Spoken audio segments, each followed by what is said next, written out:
Namaste. So, the mother has started her journey, or she's about to start her journey. Though we are reading about the first journey she undertakes, and yet we know that we are close to the great event when the mother came for the second and final time. But this is when she is about to come for the first time. Now, it's a beautiful meditation where she shows us the way when we are separated from those whom we deeply love.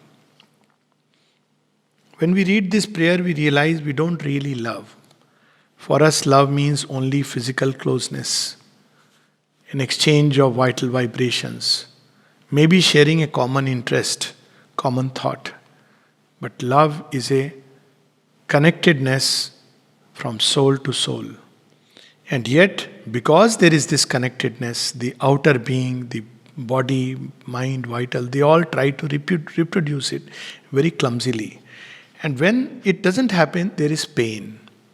So she is describing, rather, she is suffering from the pain and suffering of those who are left behind, and suffering because the Divine Mother is about to sail from the shore of France. So we can imagine what everyone must have been experiencing.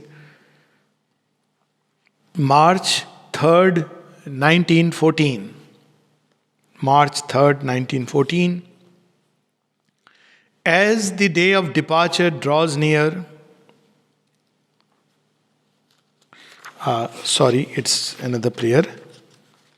Yes, it's the prayer when she is March 6th, 1914, Geneva. She has come to Geneva. She is left behind those in Paris, and now from Geneva she has to sail further.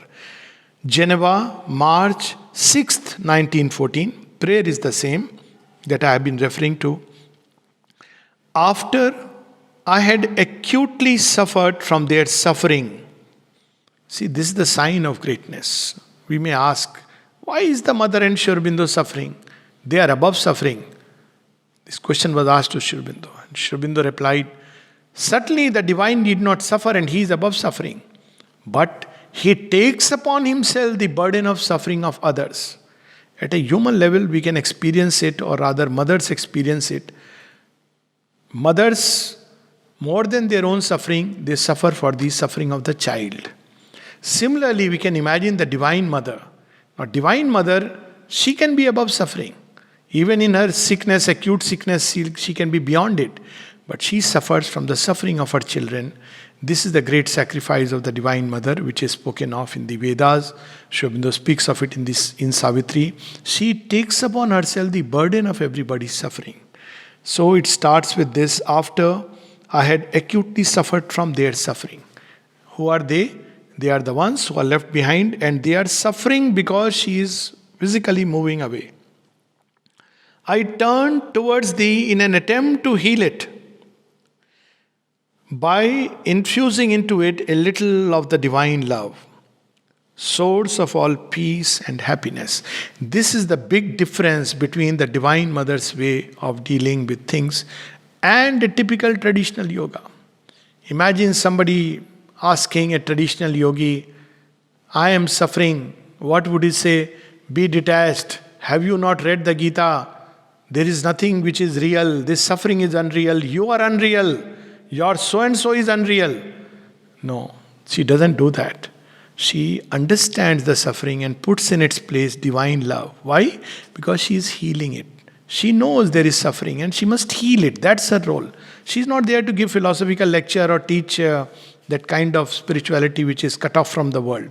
She understands the world and its nature very well, and that's why she can be the most perfect friend. I'm not speaking of guide, which of course she is, but she can be the most perfect friend and confidant, even as she is the mother. I won't even say there can be ever a comparison between physical mother and divine mother. There's only one mother, and it is the mother, because she understands us. Physical mother can understand us a little about our body, well-being and all. But divine mother, she understands us physically, she understands us emotionally, psychologically. mentally, all our thoughts she knows, and she understands our spiritual journey.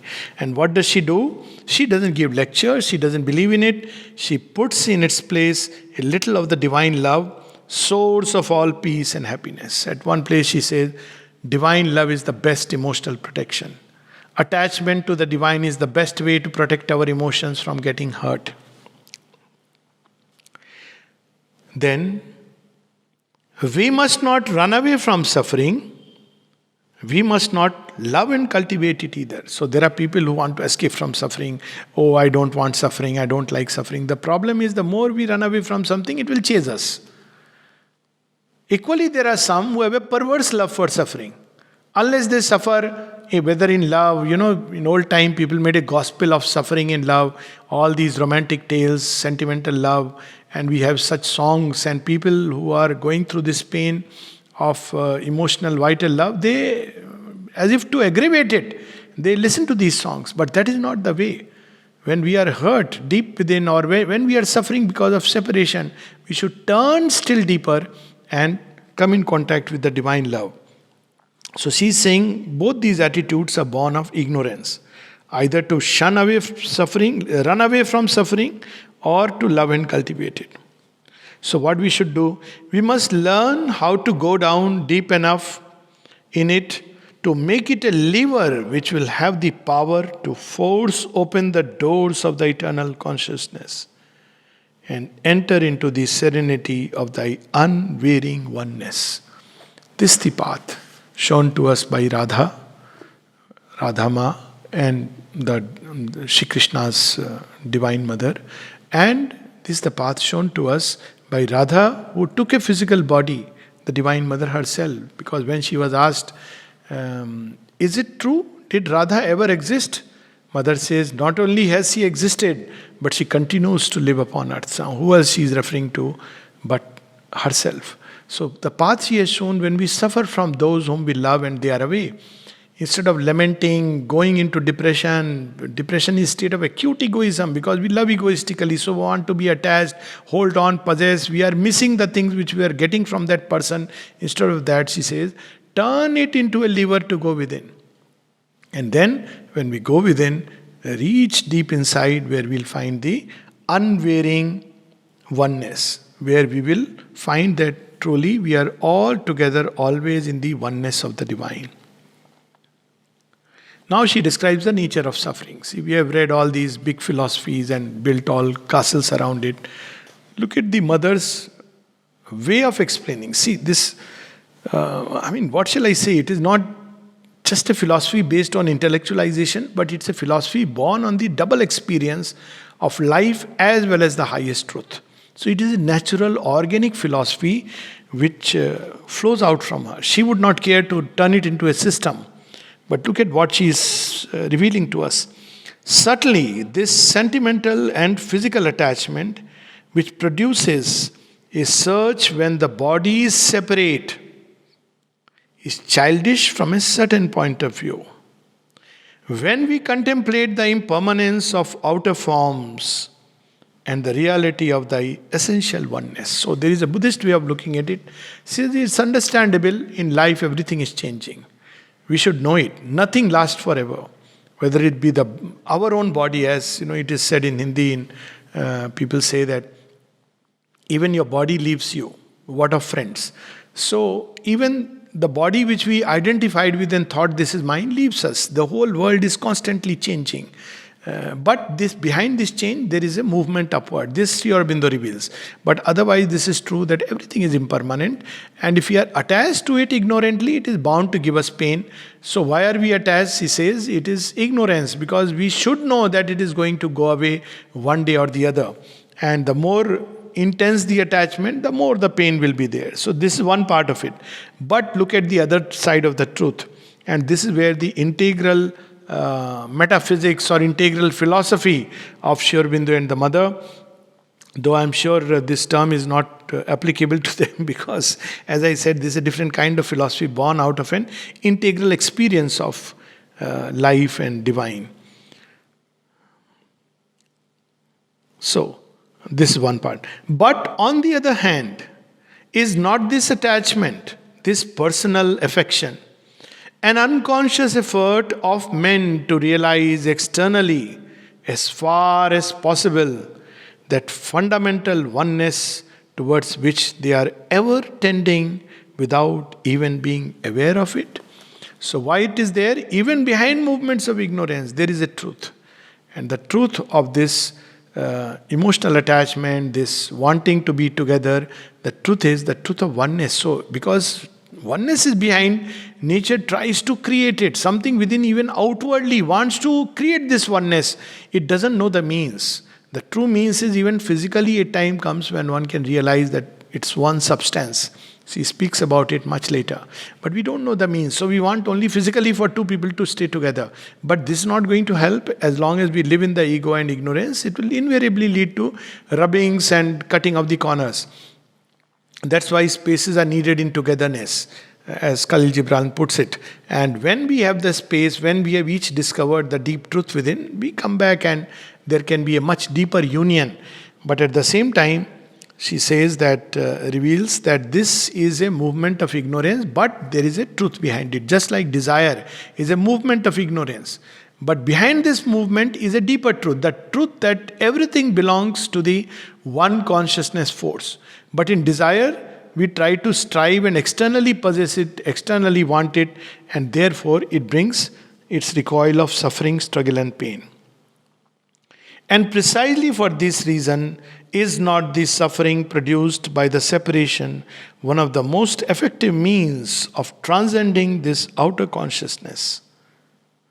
So now she's turning it into yoga. How this yoga can become yoga.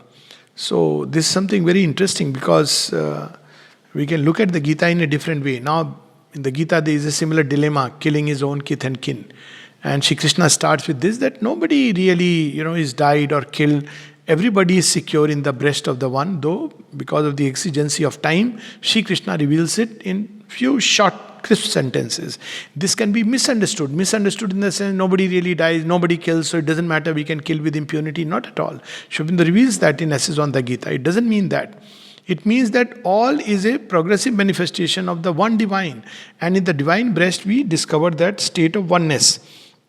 That's where the Gita tends to take us. So this suffering is a means, very effective means of transcending the outer consciousness. All right? Then what do? Should we just transcend and declare it as illusion? No. She's saying, of replacing this superficial attachment by the integral realization of thy eternal oneness. So now we have the complete truth. One side, life is impermanent, forms are impermanent.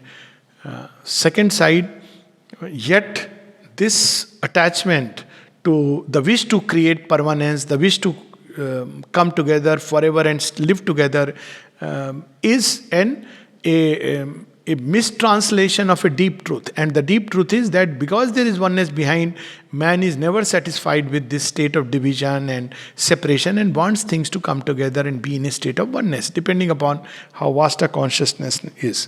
Having said this, how do we go towards oneness? She says, first thing is transcend. Transcend this state of separation, this bodily self. Next, come back upon it, but instead of superficial attachment, do this in a state of eternal oneness. So realize the eternal oneness, and with this oneness behind, play with the world, its manifold, ever-changing scenario, this Leela. We see this in the mother's life very, very beautifully. She is with so many people, meets so many, even she continues all through her life. Countless people, and everybody she pours her love without calculation, without as much as wanting anything. Even though she goes on to say what her love is, she says, I hold myself responsible even for those who have turned hostile and gone away. So even towards them she pours her love, expecting nothing.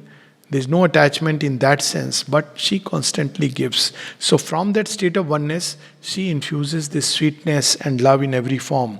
At one place she speaks of it also when she was asked about human love and divine love. She says, if human love comes into your life, learn to love unselfishly, without expectation, without calculation. Then one day you will touch the core of love, which is divine love, which is everywhere and in everything.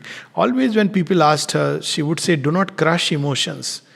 Ennoble them, purify them, sublimate them. This is exactly what Sri Aurobindo describes in the Arya and in countless letters. Not to kill emotions, but to purify and sublimate them. Ways and means may be many. For us, the simple way is first to base everything in our relation with the Divine Mother. Anything that comes in the way of our union with the Divine Mother, journey toward the Divine Mother, should be cast aside. Very beautifully, Tulsidas puts it when Mirabai asked Tulsidas that, my family doesn't believe in Krishna, but I love Krishna. What do I do? And he replies, of course, what Mother is revealing is something much more profound.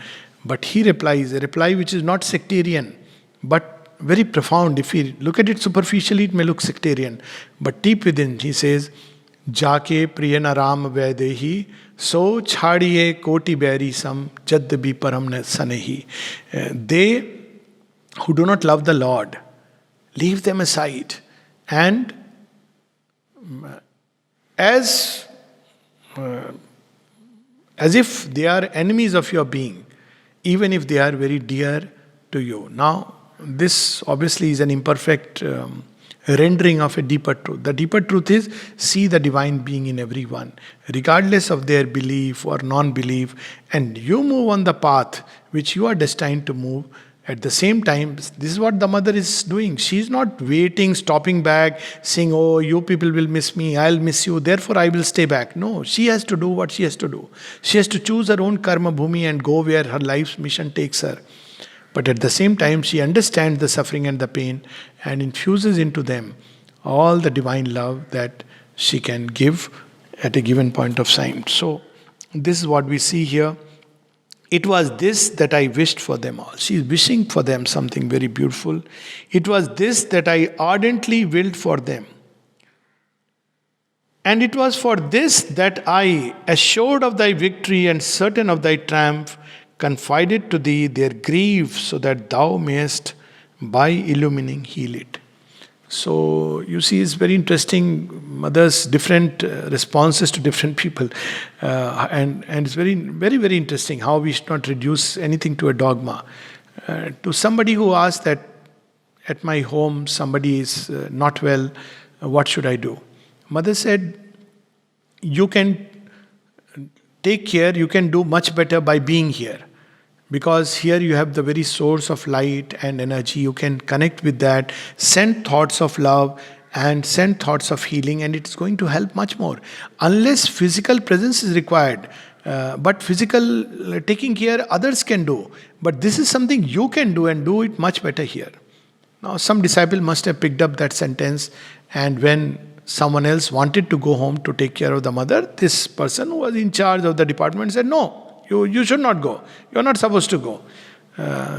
So this other disciple wrote to the mother. And the mother writes now to this in charge. Look here. He has natural affection for his mother. He must go. This is the time she needs him. And he must go and look after her. Please be kind and understand. So she was responding to these states of consciousness. The same thing can be done from a very cruel consciousness, and the same thing can be done from a very deep consciousness. So she understands the suffering, she knows that it's childish at one level, yet there is a truth behind it. What can we do when people suffer?